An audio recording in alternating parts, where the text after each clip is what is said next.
As we have the majority of the registered guests online by now, let me lead and do the house honors, starting with a good morning to those joining from Europe and the UK, and a good afternoon to those based in the East and closer time zones.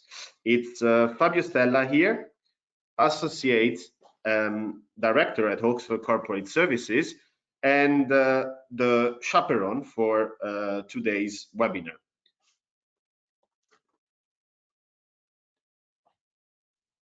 So today I'll be the first and, as I said, a chaperone delivering the speech first. The second speaker will be our Douglas Dongtao, Chief Rep at the London office of the Shanghai Foreign Investment Development Board, also known as Toza Shanghai or Invest Shanghai.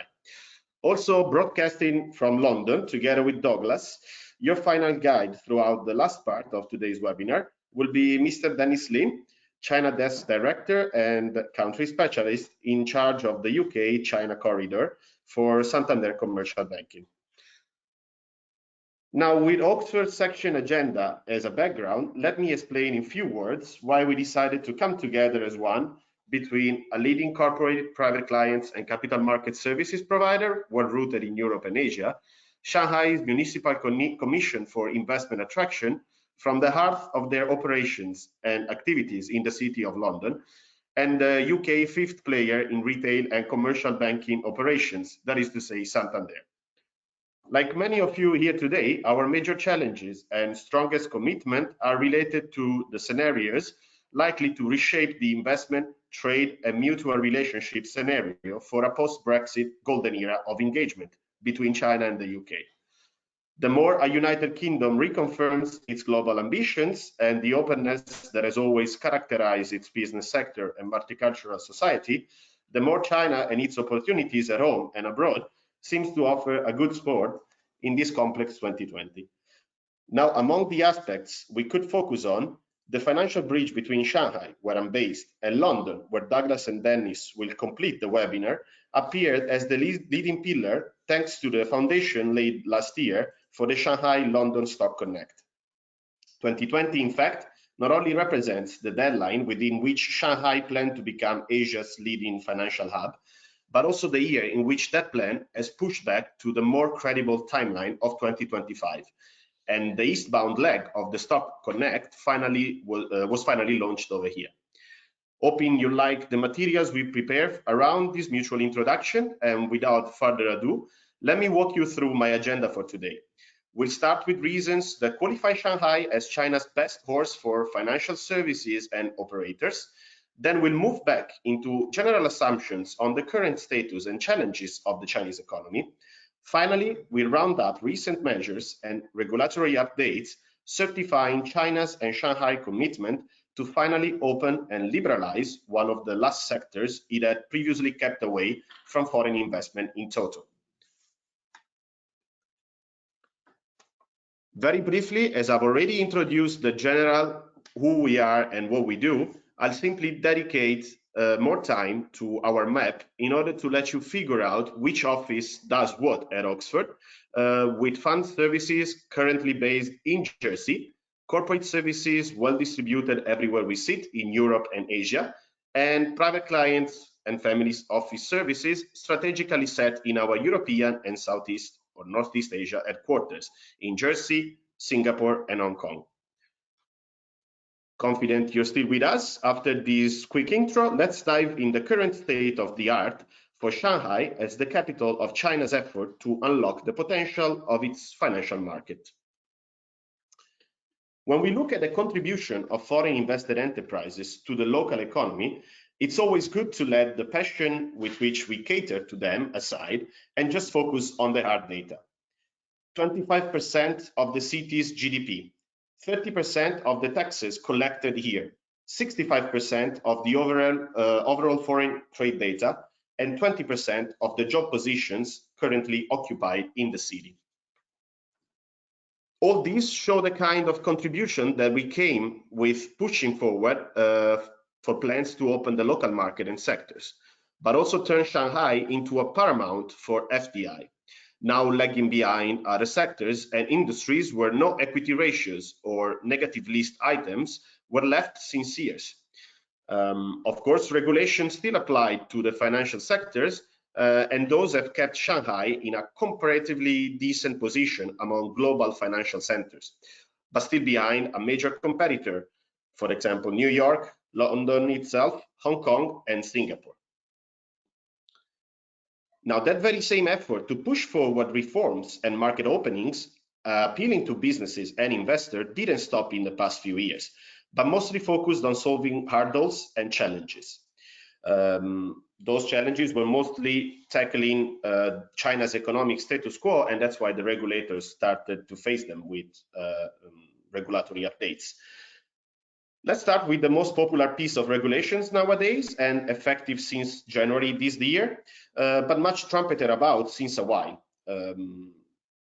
As you say, it provided a handy response to both demands from foreign actors and chambers based here and requests for equal treatment towards investment by government based abroad. Just think about the Trump administration comments during the trade war and what the foreign investment law has provided to them in terms of a practical answer. In the same way, and well before that, China has tried whatever it could to strive as a vessel away from the iceberg represented by the middle income trap for developing Asian economies. And that has basically became true with the individual income tax reform. Swiftly moving on to the main reason why direct economic stimulus wasn't the main resource used to support businesses coping with the local COVID-19 outbreak, it's not a secret that the 25% reduction of VAT rates on general goods and others was applied during 2018 and 2019. So the service industry have kept the Chinese economy afloat, but those reduced tax revenues and the previous power of the Ministry of Finance is now limited given the fact that tax revenues are not as high as before. Finally, we listed corporate income tax cuts and benefits on reinvesting profits, given that China is very well aware of the rising cost of doing business for businesses located here and increasing competition by Asian economies, but also of the most recent incentives announced by the States and Japan, namely the first and third economy of the world, in order to bring back home vital manufacturers for global supply chains, now overexposed to the Chinese market. Rather than its most famous brother, the foreign investment law, today we chose to focus onto a minor regulation that still helps, though, to understand how reforms are currently reshaping the Chinese economy. As of January the 1st, the regulation on optimizing the business environment applies Premier Li Keqiang vision to bring China and its bureaucratic mammoth up to world-class standards by simplifying registration and the registration applications via online portals and a streamlined process, limiting the number of formalities where governmental bodies hold a final saying, and increasing the public involvement and information about upcoming reforms by gathering comments and draft proposals away from closed rooms and usual lobbying. Finally, no matter what official needs to be involved in disclosures of business plans and sensitive data by private companies, those communications should be subject to confidentiality, an obligation that should be applied everywhere in the world. Now, judging by the number of reforms that I've listed in the previous slides, you might worry about the future endeavors of the Chinese economic outlook. However, worries have been worried for a while now, and if there is one thing clear to all parties and the audience targeted today, it's the incredible speed, pace, and commitment with which the government in China has vowed to readjust its strategy in order to best fit economic challenges. Without that in mind, you have to picture a growth rate that allows China to roughly add up the equivalent of another Australia each year. After semesters of showing growth and consideration on new emerging Asian tigers, the landscape brought about by this year global pandemic seems to have favored once again the most dynamic challengers and structures that are embracing change by nature. Just take a look at the IMF estimates for 2021 to judge the resilience of the Chinese system. While other markets are implementing full lockdowns and planning ahead for their phase 2, however they may look, China is already stashing reserves for its phase 3 and striving away from an export-based model that would have left no breath in its lungs now that routes abroad are fully dedicated to government purchases of medical devices. With all the previous slides' conclusions in mind, let's have a look at how China's economy is probably going to reshape during this uncharted water.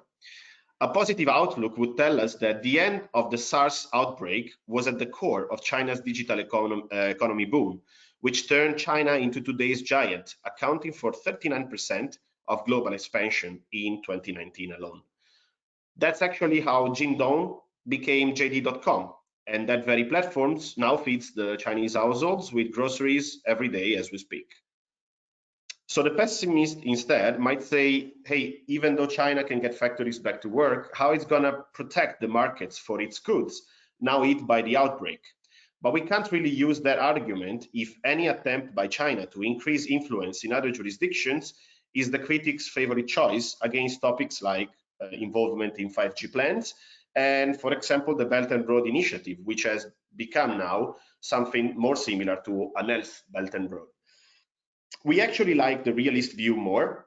After weeks of complaining at the wind or hoping for it to change, and if China has championed discussions on how its internal demand was going to substitute a growth model based on export, the effects of which were slowly starting to decrease, well, what better testing ground than surviving this outbreak and provide additional markets to foreign and important goods by other countries in order to defeat the pessimist views. We move on to the art of this first section in order to understand what's Shanghai's reflection in the eyes of other financial markets and global players seeking the next Asian hubs for financial services. As much as 2020 had to represent the official countdown to turn the city's dream into reality, we all know now that, notwithstanding with the latest efforts by the national and municipal authorities, Shanghai won't arise to Asia's leading financial capital this year.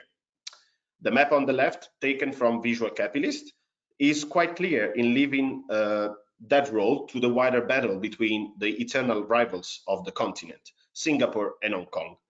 Things change though when we, and the expert audience, is inquired about Shanghai's chances 5 years from now, by 2025.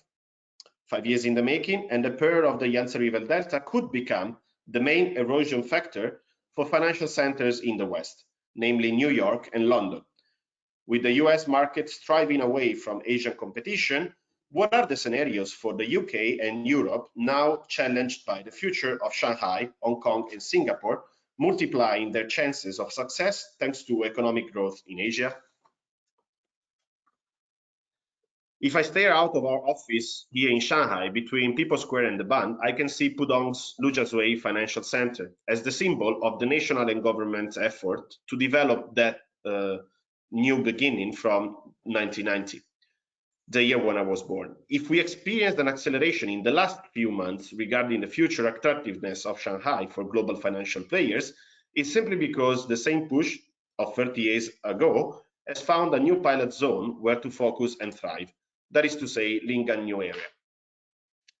Now, the financial services sector might not be the only topic you've recently seen associated with Lingang.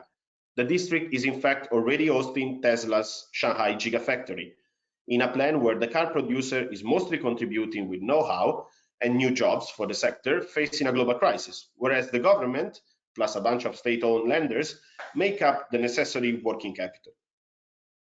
Now, thanks to the so-called opinions on the establishment of Shanghai as an international financial center, the local authorities have committed to a liberalization of the usage and management of corporate funds for foreign invested enterprises, alternative schemes and solutions for domestic trade, finance and cross-border transactions, facilitating the cooperation between major local banks, offering a wide client base for private wealth instruments to be brought about by foreign players.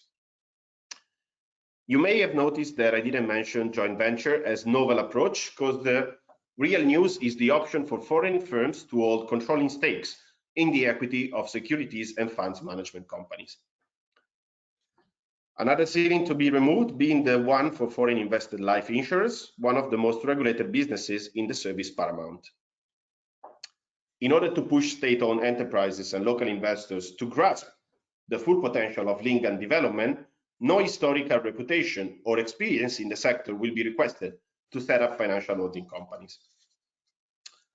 And finally, merging together national and local policies for incentives targeting the incorporation of regional and global investment and management headquarters, the government is aiming at populating the southernmost area of Pudong with the ultimate class of talents and players in the fund sector. We all recall the leading role of New York in the global financial landscape, but what is the United States narrative around the future endeavors of Shanghai in the financial service arena? American stakeholders inquired by the AMCHAM white paper on Shanghai's target for 2020 have of course listed strict capital controls among the factors that could derail those ambitions, together with government traditional and arbitrary intervention in China's local market. The whole scenario is thus judged more complex than are available by a vast majority of the respondents. The real truth is that the plan to turn Shanghai in a global financial hub, potentially leading the way for an Asian century, attains several other ambitions in which the second actor, London, and the UK could really lend an helping hand. We tend to forget that if merging Shanghai, Hong Kong, and Singapore into a single Asian team, the first two already belong to one and one only nation, China, that is still figuring out the way forward for its special administrative region, troubled by social and political divisions.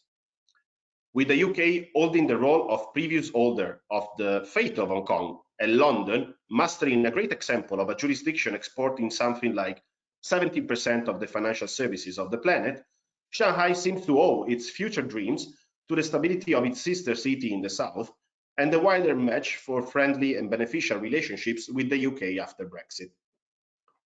Let's not forget that attracting more foreign players in China, in no matter what sectors, means that 2/3 of those will still structure their investment here via the country special administrative region in Hong Kong, and would definitely be happy to see the two birds killed by a single scone of healthy development and stability in both the cities' economies.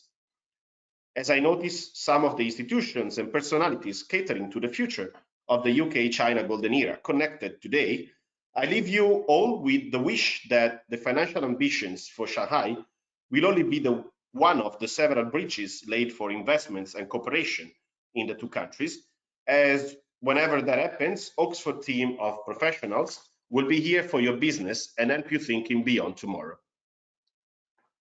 The mic now passes to Douglas Dontao for his introduction of Shanghai's many factors of competitiveness. So here you go, Douglas, the word is to you. Yeah, good afternoon, Fabio in Shanghai. Of course, good morning here in London. I'm very happy to join today's webinar to talk about doing business in China, especially in Shanghai. Shanghai, as I always mention to my foreign clients, foreign friends, Shanghai is the gateway to Chinese market, or you can call it a springboard to enter Chinese market. This is because of history and also because of the market practice on the ground in Shanghai.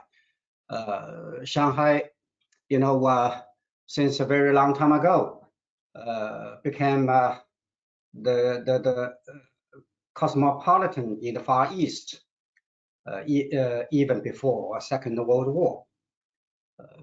Of course, after Chinese open door policy, Shanghai once again become the economic hub for not only for China, but also for the rest part of the region. So this is my main idea why I use Shanghai as the gateway into Chinese market, not only in manufacturing, but also in service sector. Of course, financial business is part of the service sector. My organization, as Fabio mentioned, the full name is Shanghai Foreign Investment Development Board. In short, we call it Invest Shanghai. We are part of a local Municipal Commission of Commerce. That means the local Ministry of Commerce, to look after trade, investment, and other related business in our municipality. Yeah. Next slide, please. Next slide, please.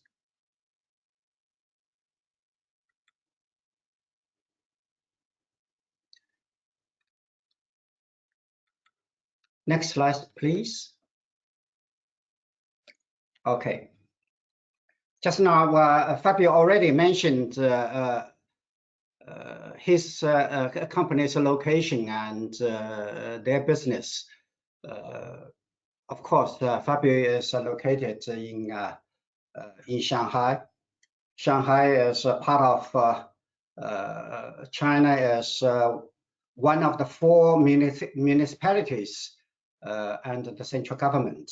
So that means in the same level of provincial government in China. You know, in China, according to our system, we have 3 levels of government: central, provincial, and county.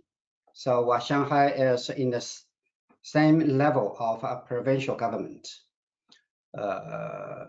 From area point of view, maybe we are rather small compared with a provincial government, but we have quite a big population, almost the same size with the population in Australia.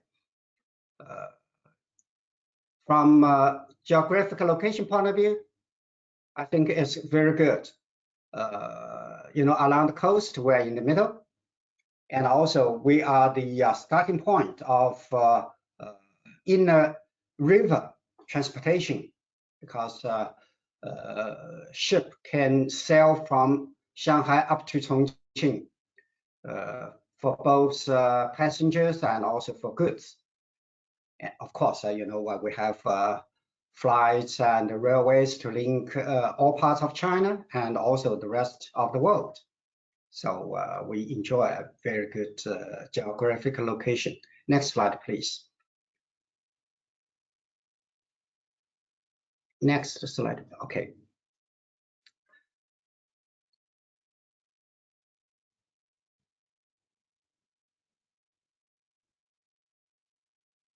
Yeah. Because sorry, because I cannot control the slides, so people in other end is control. Yeah. Foreign investment in Shanghai, just now Fabio already mentioned. We attract quite a lot of foreign business, and also we housed a lot of multinationals to set up their regional headquarters in Shanghai. We position Shanghai as 5 centers: economic, trade, transportation, finance, and innovation. So this is our position. Of course, one of the work now we are doing, or we are pushing forward, that is a free trade zone. Just now, Fabio also mentioned Lingang. This is another new area for further opening to the outside world. Yes, next slide, please.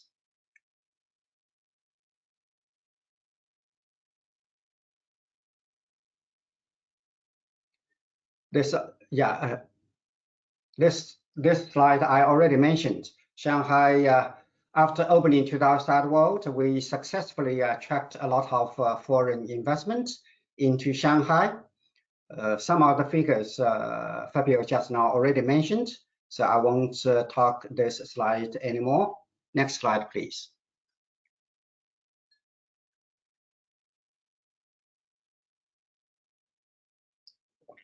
You know, in Shanghai, in order to attract or in order to help more foreign business, including Chinese business into Shanghai, you know, one of Chinese experience, that is, we set up designated economic areas in China. In Shanghai, we called in most cases 2 names, either industrial parks or we call it economic development zones. It doesn't matter which name you call them. In Shanghai, we have 10 national level. So in this industrial parks or economic zones, they enjoy almost the same policy as so-called special economic zones. Also, we have another 31 municipal level industrial parks. All these parks, of course, at the very beginning, their main focus is in manufacturing. Of course, with the deepening of our reform and opening, this kind of industrial parks or economic zones, gradually they also attract a lot of companies in service sector. Next slide, please.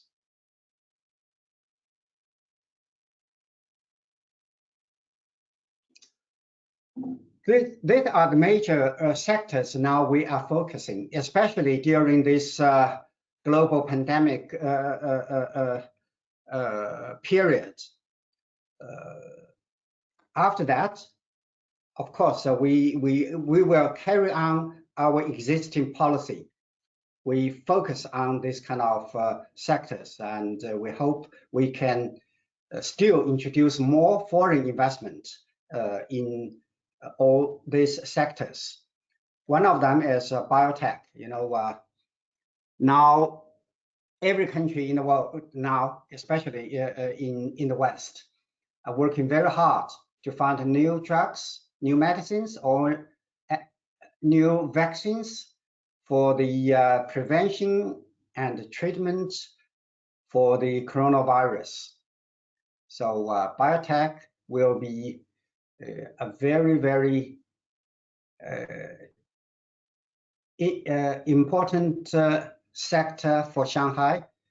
Historically, Shanghai is the birthplace of modern Western medicine. So this is one of the sectors we are focusing on.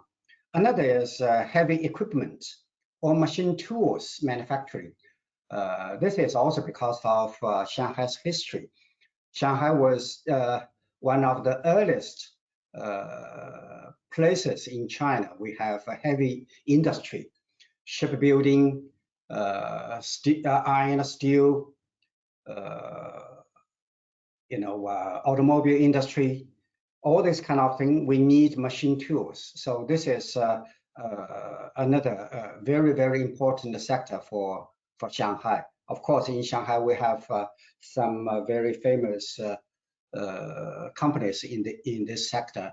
Shanghai Shipbuilding is one of them. You know, Shanghai Zhonghua port facilities.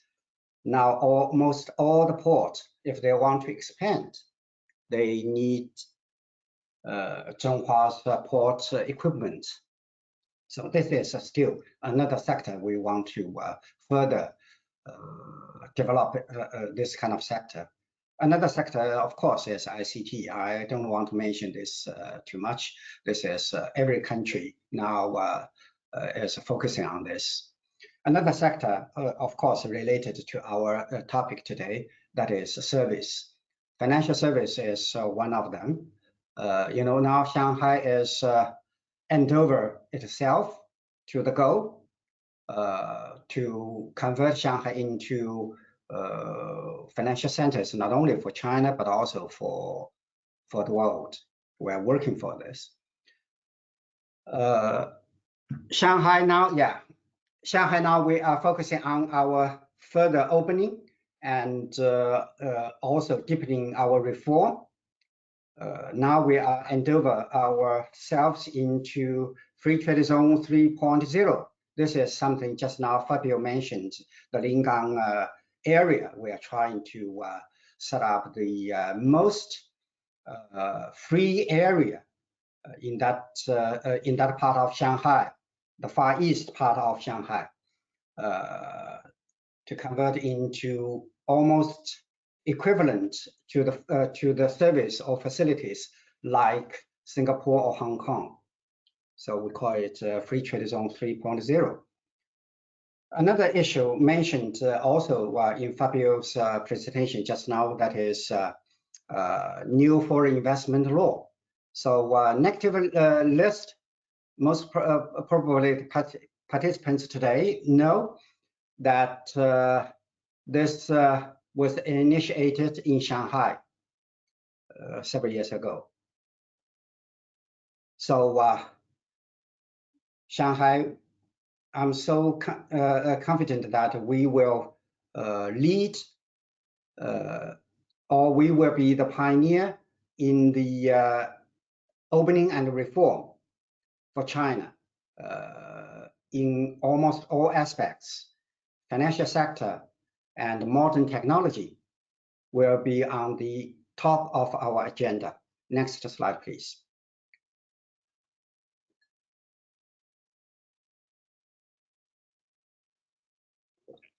This slide just following up what I mentioned just now. We are focusing on all these kind of advanced manufacturing in AR, in bioscience, ICT, all this kind of thing. This is also because of very specific situation in Shanghai. Shanghai is very small, just now I mentioned. The land cost and the labor cost quite expensive compared with other parts of China. So one of the way we can focus on that is technology intensive, knowledge-based industry, and service related. Thank you. Next slide, please.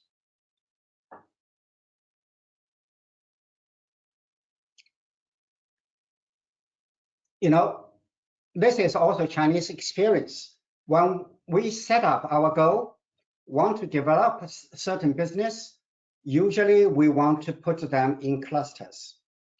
This is one of the successful experience in China. So in order to attract a foreign business, especially in, I mentioned, in technology intensive or knowledge based or talented based industries or business, we want to put them into different clusters. So we have different parks or different so-called centers. This kind of places, they can house them, they can help them to start, because knowledge-based or service-related, now in current situation, most of them, they are new companies or startups. So they need this kind of facilities to help them to grow and to develop their business. So we have different regions and different parks to help them to grow. Thank you. Next slide, please. Next slide, please.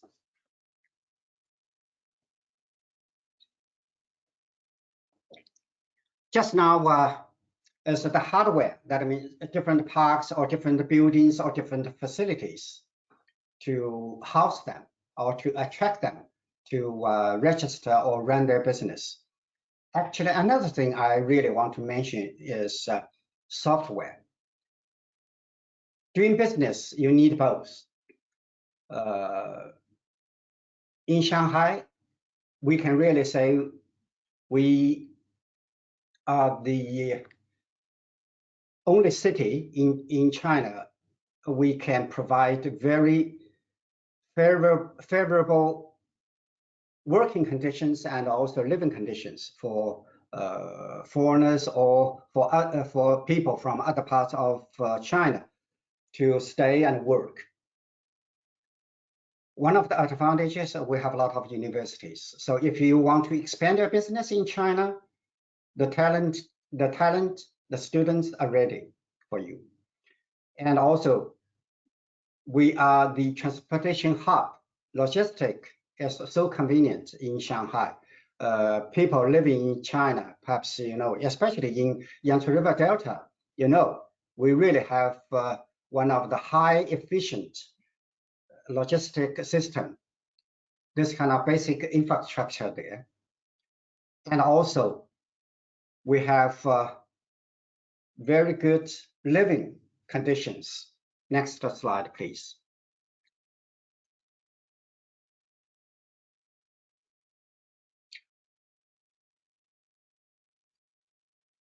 Many people in the West, if they want to expand or if they want to start their business, they're worried quite a lot about their IPR's protection.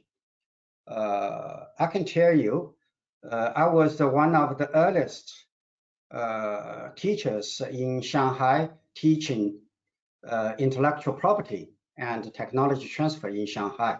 I used to teach this course in Shanghai for almost 15 years. This kind of thing happened 20 years ago. So we are the earliest of doing this and the introduction Western way to protect IPRs in China, in Shanghai. So now we have a quite good system to protect foreign IPRs and, of course, Chinese companies' IPRs at the same time. So we really pay great attention to IPR protection. So this is something I can assure you, we really have a very good system and a lot of professionals. They are doing their job on the ground. Next slide, please.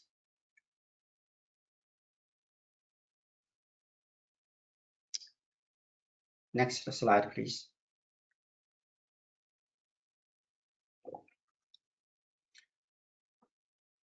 This just now Fabio already mentioned. Just one word. I'm so confident the Chinese economy will keep a kind of progress, and we will make our economy moving forward in a very progressive way after the pandemic period passed. So from a certain point of view, I'm agree with IMF's forecast about the global economy, but specifically to China, I have a little bit of disagreement with most of the institutions in the world. We will keep growing, and we will keep our economy stable compared with other parts of the world. Next slide, please. There are several reasons why I'm so confident. One of the way is, all these years, 40 years after opening to the outside world, we always try to open ourselves and try to deepening our reform. All this kind of thing will bring a lot of bonus or a kind of stimulus impetus to our economy. So this is one of the reasons. Another is we always try to optimize our investment environment, both for foreigners and also for our domestic business. And also, of course, we try to improve our government services to all businesses. And at the same time, Chinese government will always call for international cooperation in order to strengthen our economy. Even in a very difficult situation, a lot of foreign companies still looking good in Chinese market. Of course, just now Fabio mentioned some country or some politicians. They say now is in the period of deglobalization or decoupling. This year is a little bit special, but I don't think this kind of forecast or projection will be realized in the near future. China will remain as a strong economic partner with the rest of the world, with developed countries and also with other developing countries. This is my confidence. So globalization will continue, but maybe in a different way. And Chinese economy will remain strong. Next slide, please.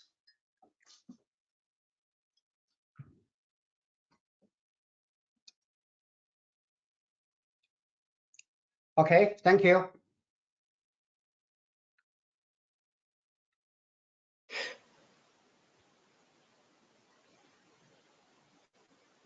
Great. Thank you very much, Douglas. Thank you, Fabio, also for your insights, and a very special thanks to Hawksford for hosting this webinar.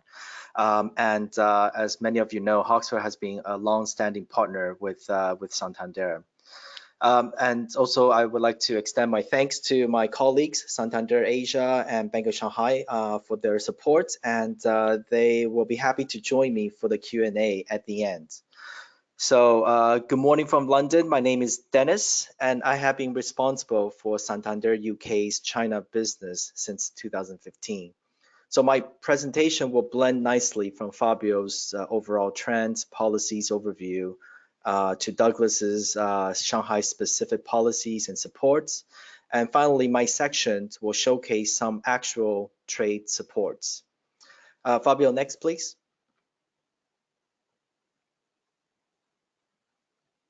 So I'll quickly give an overview on Santander's international strategy as to why we support internationally traded businesses. So we'll look at our surveys, what our survey tells us about what businesses need when they consider to trade internationally. We called our survey the Trade Barometer. And finally, we'll touch on the trade corridor specifically and a few of our flagship digital solutions. Next, please. And next. So we consider ourselves as a challenger bank when we entered the UK market back in 2007 with the acquisition of Abbey National and a few other financial institutions. So I sit within the corporate and commercial bank, which is currently 5th largest in the UK in terms of our commercial lending. To be a challenger, we have to be more creative and approach the market differently. So our strategic focus is serving UK companies who trade or would like to trade internationally. So they tend to be already trading with the EU or are considering to trade with the rest of the world. So we help them by providing a deep, holistic, and tailored approach to cater to their specific and individual needs. And these supports can be both financial support or non-financial supports. I will come to these later on with a few actual examples. Next. So UK SMEs, they are the foundation of the UK economy. So for example, they account for 51% of the private sector revenues, around 60% of the total employment. They are very significant to the economy. And our analysis tells us that if a company is trading internationally, their default rates are typically much lower than those who only trade domestically. They are more resilient to economic downturn, and this is very, very important and very true especially during the current COVID-19 crisis. We have seen a number of our clients who trade with China and trade internationally who are seeing much needed sales growth from overseas markets rather than just depending on their domestic sales. Internationally traded companies may also mean lower cost of funding because their risks are diversified and less susceptible to domestic demand shocks. So looking at our sweet spot in terms of company size, they are small SMEs to large corporate segments. Larger companies like global corporates, multinational corporations are covered by our investment banking divisions, and they are typically already trading globally. Micro companies and startups are responsible by our retail banking, and this segment of clients are typically more focused on domestic market. But we recognize that some of them are considering to trade internationally. So we do have a separate support mechanism for them, and I'll come to those at the end. Next, please. And next.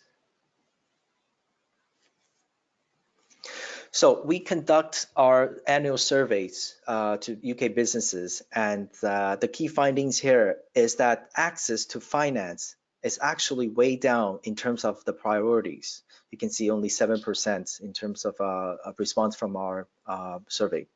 In other words, when a business considers to trade internationally, they are much more concerned about other elements, other issues, lack of managerial time, to focus on their international strategy, limited information out there, finding the right partner, lack of understanding of local regulations, how to set up a local entity, and many more.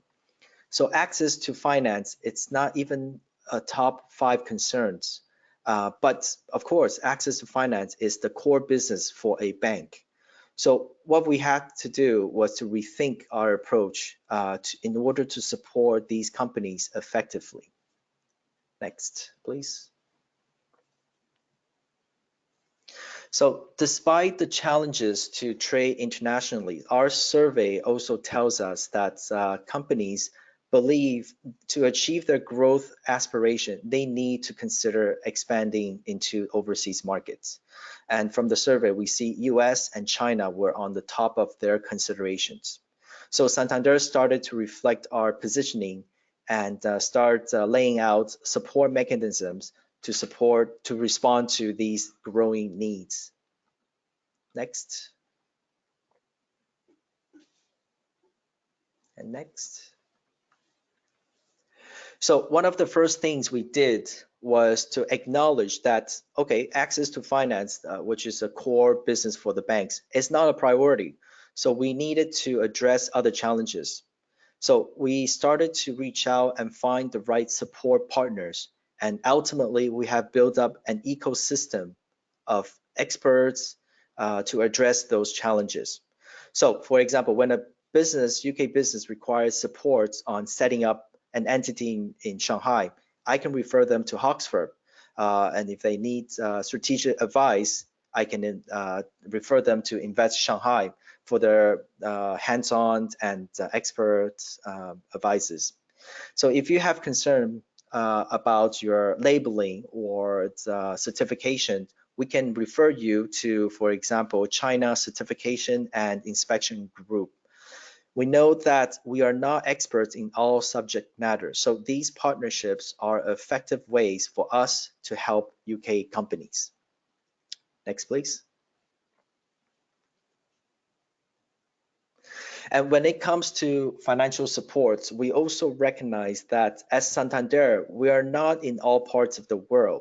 So we started approaching different like-minded banks to form alliances to ensure when Santander customers need local supports in China, for example, we have a strong partner bank on the ground to support. In this case, our partner bank is Bank of Shanghai.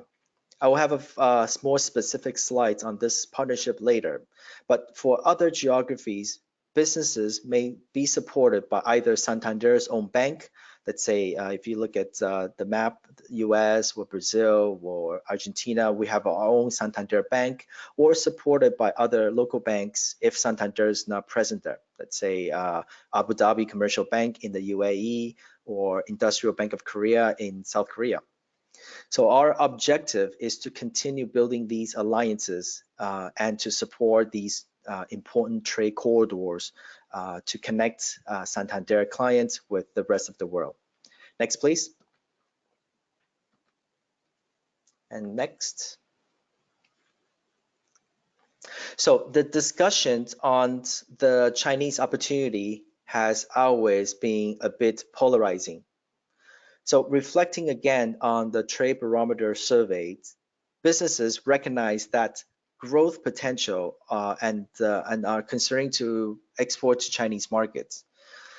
On the other hand, the concerns on issues such as finding the right partners, cultural barriers, intellectual properties, as Douglas mentioned earlier, and local setups, pricing might be more relevant for them, and we should address them as priority. So to help with these issues, we knew a reputable local bank is required to continue the hand-holding on the ground in China. Next, please.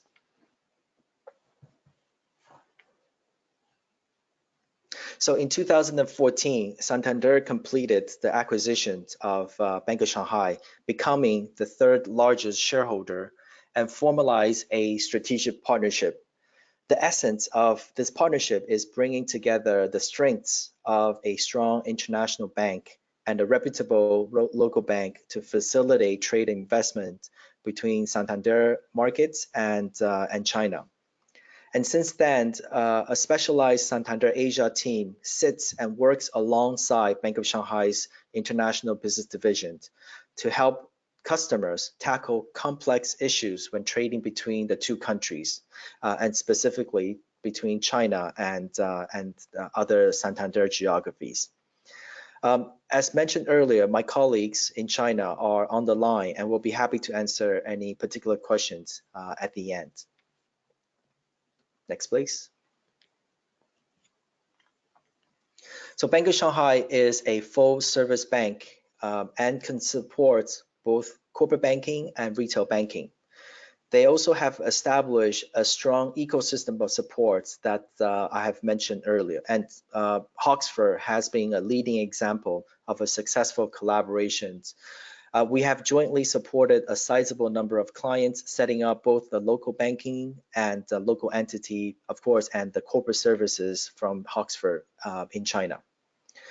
A few key services I would like to highlight here from Bank of Shanghai's offerings are the ones, for example, English online banking, leveraging on Bank of Shanghai's online cash management platform, and the free trade non-residence accounts. So Douglas mentioned the Shanghai Free Trade Zone. So this account will be sitting offshore in the Free Trade Zone. And this is particularly interesting because foreign companies, they can set up this account without having a local business license. Next, please.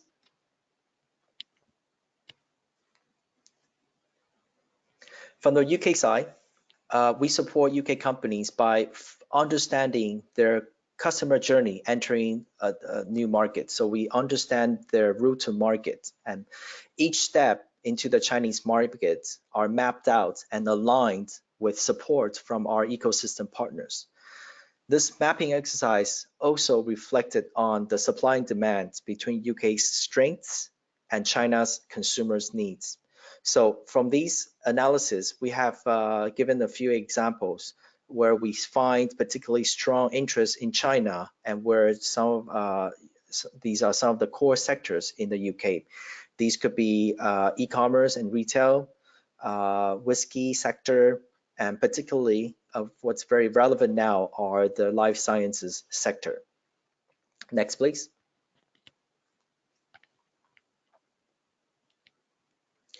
So after identifying the sector and customer journey, we build actual connectivity mechanisms together with our ecosystem partners. So here's an example of the life sciences sector where we took 16 UK oncology companies to 4 cities in China back in October 2019. Bank of Shanghai invited a number of their key clients from hospitals and pharmaceutical companies.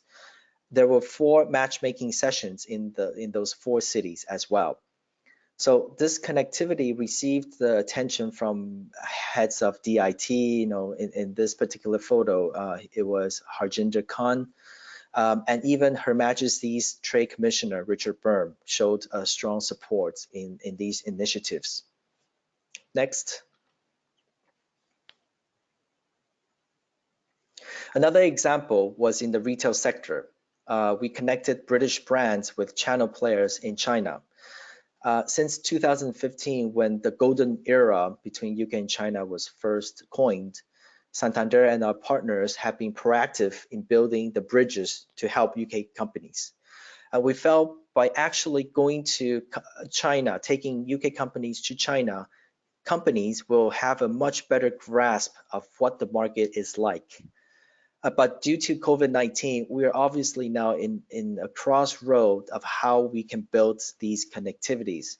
So we have been working hard and in touch with our partners and potential Chinese buyers to connect UK companies virtually. Our main focus now has been on the client's domestic COVID-19 impacts. So we've been working really hard to support them domestically in the UK, but we are helping them to look into overseas opportunities when they believe they are ready. Do reach out to us and let us understand your business and growth plans. We hope that providing these insights and directions, whether it will be China or other markets, it will be supportive in the near future. Next. And next, please. So as mentioned earlier, for micro companies, we have seen that they typically are more focused on domestic markets, but we want to support them still. So if they have international expansion aspirations, we recommend using our trade portal for their initial market research. There are a vast amount of information and insights, and I believe there is a free 30-day trial. So please take a look, and this is obviously open to everyone, not just the micro companies. These are available for SMEs and large corporates as well. Next. So the online materials cover various topics. Some are very relevant, like tariff, shipping costs, currency analysis. So please do take advantage using these free material. So conscious of time. So with that, I would like to end here and thank you very much for your time. Back to you, Fabio. Thank you, Dennis. Let me thank also Douglas. Apologies to the wider audience for the issues in the timing between one slide and the other. I guess the only bridge between the UK and China is not only a financial one or a trade and investment related one, but also one where internet infrastructure lags behind, and we'll see what to do in the next few occasions. Now, it's time for you to drop your questions, and while the audience actually rethinks the 3 decks of slides that we've analyzed up to now, we do have 2 that were collected right during the RSVP session from guests that are actually online right now. I would actually start with the last speaker, that is to say Dennis, because there is a question from Matar Al-Mowafi, who's the economic counselor for Egypt here in Shanghai, so the consul and trade commissioner. The question goes, could the UK and Europe be able to apply the success story of China's economical recovery after the recent pandemic? Dennis, do you want to start on the UK side, and maybe then I will complete your answer with the European part? Sure, no problem. So I think what's very important is to first distinguish the type of crisis we are in. So COVID-19 is a pandemic that has caused an economic downturn because essentially everything has been shut down. And the pace of this downturn is much, much faster than anything we have seen before. So if we look at the major economies, there were no major macroeconomic issues per se. So financial sectors, they have been building up a healthy capital ratio after the 2007-2008 financial crisis. So from these points, I believe we have to say we are in an uncharted territory. There really is not many good reference points to guide us how country like UK, Europe, or China will recover.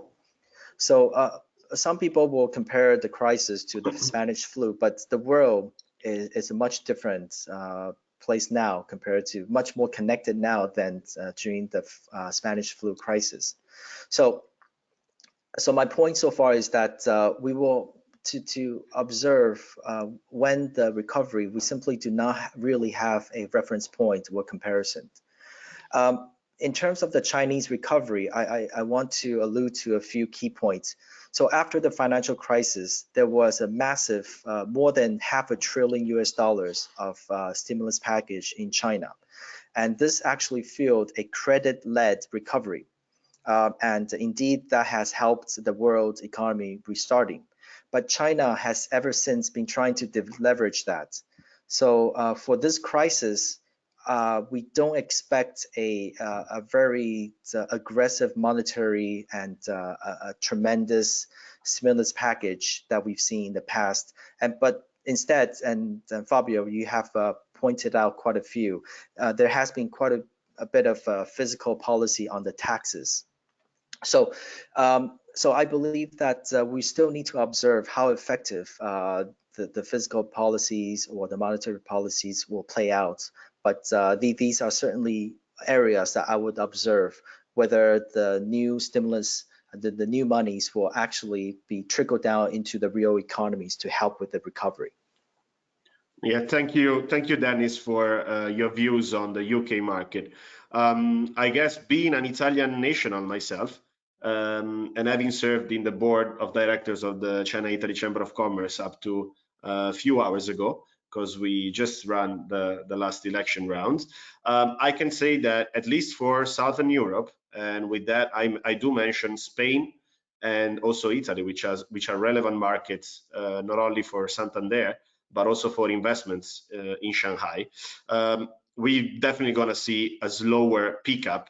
And I'm not going to talk about a rebound, mostly because, for example, Italy and Spain, they do live on export among the other industries.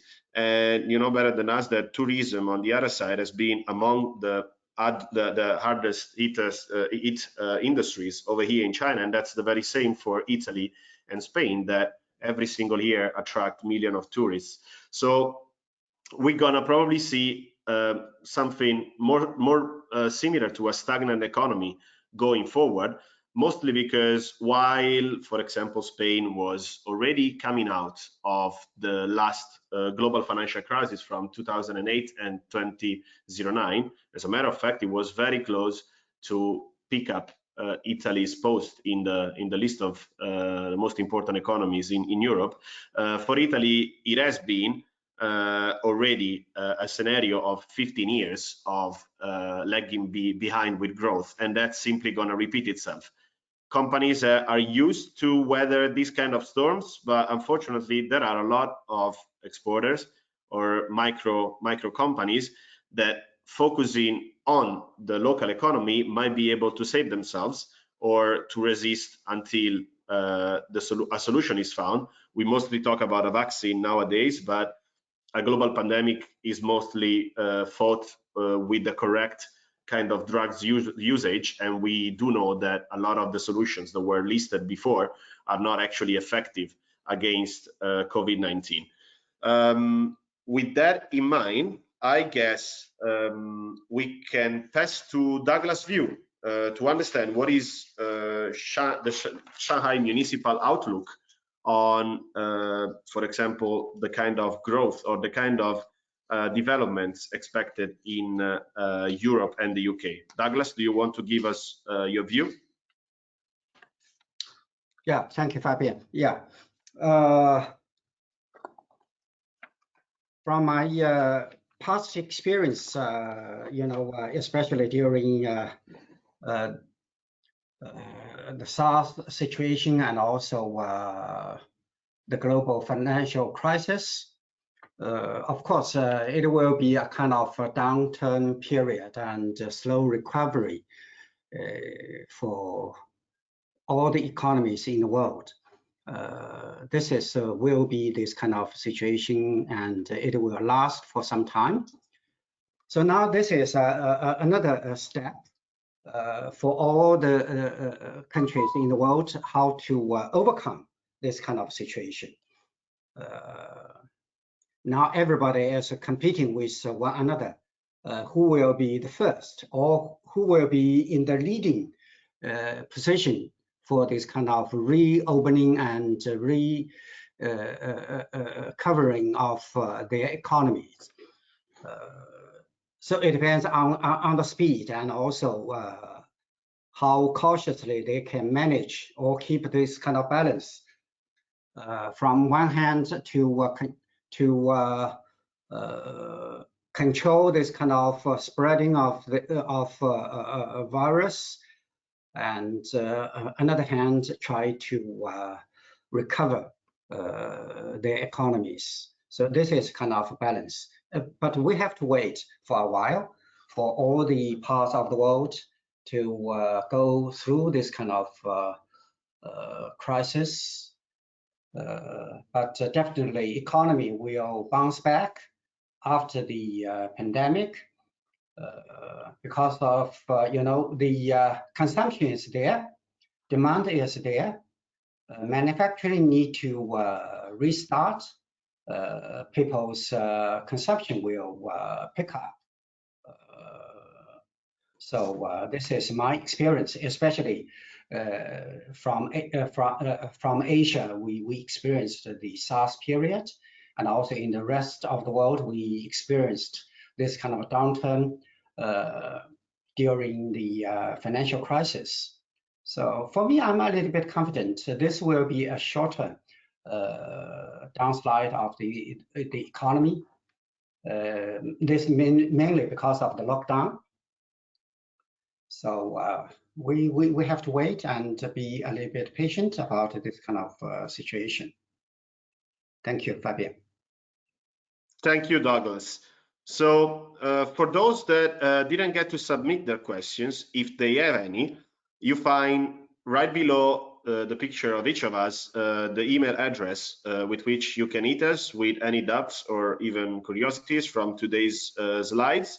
Hoping you get an interesting outlook of how China, and among the cities over here, Shanghai, will mostly look in the coming 5 years or 2 years scenario, as mentioned by the IMF estimates.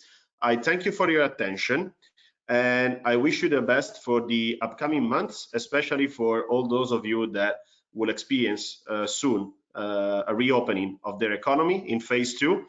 And I also thank the speakers, Douglas and Dennis in London, for joining us today. And I leave you with an invitation to always strive and thinking beyond tomorrow in order to face today the challenges that your company or your personal business might have to endure in the coming months. Thank you all, and see you again soon. Goodbye.